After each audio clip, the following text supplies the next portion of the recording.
અમરેલીથી એક મહત્વપૂર્ણ સમાચાર. ચલાલા ખાતે કોમી એકતાની ભાવનાઓ ઉજાગર થઈ. ચલાલા જુમ્મા મસ્જિદના ઉદ્ઘાટન પ્રસંગે સંત વલ્કુ બાપુ ઉપસ્થિત રહ્યા હતા. પ્રસિદ્ધ દાન મહારાજની જગ્યાના મહંત વલ્કુ બાપુ દ્વારા કોમી એકતાનો સંદેશ પૂરો પાડવામાં આવ્યો. મસ્જિદ ઉદ્ઘાટનમાં યા હુસેન જય દાન મહારાજના નાદ લાગ્યા. મૌલવી શબ્બીર બાપુ કાદરીએ મહંતનું કર્યું અદકેરું સન્માન. મસ્જિદ ઉદ્ઘાટનમાં કોમી એકતા તેમજ ભાઈચારાની ભાવનાઓ જોવા મળી. હિન્દુ મુસ્લિમના ધર્મગુરુઓના મિલનના અદ્ભુત દ્રશ્યો સામે આવ્યા. રિપોર્ટ હુસેન બાદરકા.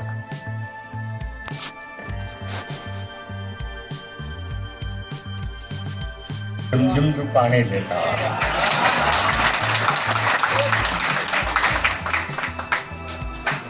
આ સમાજની પુરુષતા જોઉં છું ત્યારે મને પથ્થર મારવાની ઈચ્છા થાય. કિनको મેં પથ્થર મારું, ઉગામું તો છું પણ કોને મારું? એ शीश महल में हर एक चेहरा अपना लगता है, दीवारों से मिलके रोना अच्छा लगता है. મારામાં બધામાં એક સરસ મજાનો ઈશ્વરનો વાસ, અલ્લાહનો વાસ છે. કોને આમાં નીચું કોને ગણવું, ઊંચું કોને ગણવું?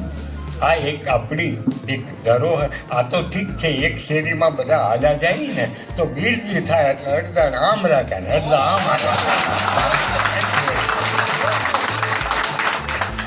કરીને બિહારના બહુ સારા ઉર્દુ ગઝલકાર અને સાહિત્યકાર થઈ ગયા. એમણે બહુ સરસ કીધું कि दीवारों से मिलके रोना अच्छा लगता है.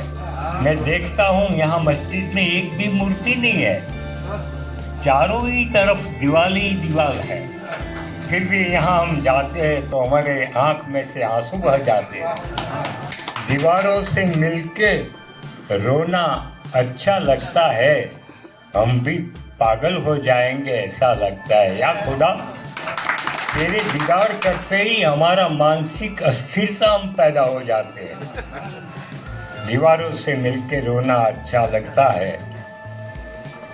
ત્યાર પછી એક તુક બહુ સરસ थी कि ये दुनिया है, मैं पढ़ता हूँ, देखता हूँ, मुझे भी नफरत आती है.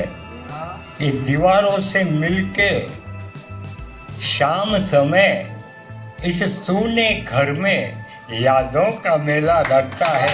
હા, કેવા મોટા આપણે દાદા બાપુની આગળ મને ખાસ ખબર છે કે દાદા બાપુ જ્યારે આજે દેવભૂમિ સંતભૂમિ એવી અંશાવતાર પૂજ્ય શ્રી દાન મહારાજની તપોભૂમિ આજે ચલાલાના આંગણે સમસ્ત સુન્ની મુસ્લિમ સમાજ દ્વારા જે જુમા મસ્જિદ બનાવવામાં આવી છે એનું ઉદ્ઘાટન કરવામાં આવ્યું.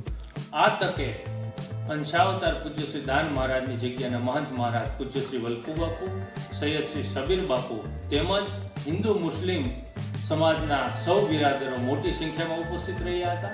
આ તકે વિવિધ સમાજના આગેવાનો, પ્રમુખશ્રીઓને પણ આમંત્રણ આપી ખાસ હાજર રાખવામાં આવ્યા હતા. આ કાર્યક્રમનું સફળ આયોજન પ્રમુખ શ્રી હુસેનભાઈ કાલિયા, ઉપપ્રમુખ શ્રી ઇકબાલભાઈ બેલીમ દ્વારા કરવામાં આવ્યું હતું. તેમજ નગરપાલિકાના પ્રમુખ તરીકે અમારું પણ ત્યાં સન્માન કરવામાં આવ્યું. તેમજ નગરપાલિકાની આખી ટીમ દ્વારા સૈયદ શ્રી શબીર બાપુનું ફૂલહાર અને શાલથી સન્માન કરવામાં આવ્યું. અને આજે ચલાલાની જે વર્ષોની પરંપરા એ કોમી એકતાની, ભાઈચારાની રહી છે એના પણ આ તકે પાવન દિવ્ય દર્શન થયા હતા. અને સંતો, મહંતો અને શહેરીજનોની હાજરીમાં આજે જુમા મસ્જિદનું ઉદ્ઘાટનનો ભવ્યથી ભવ્ય કાર્યક્રમ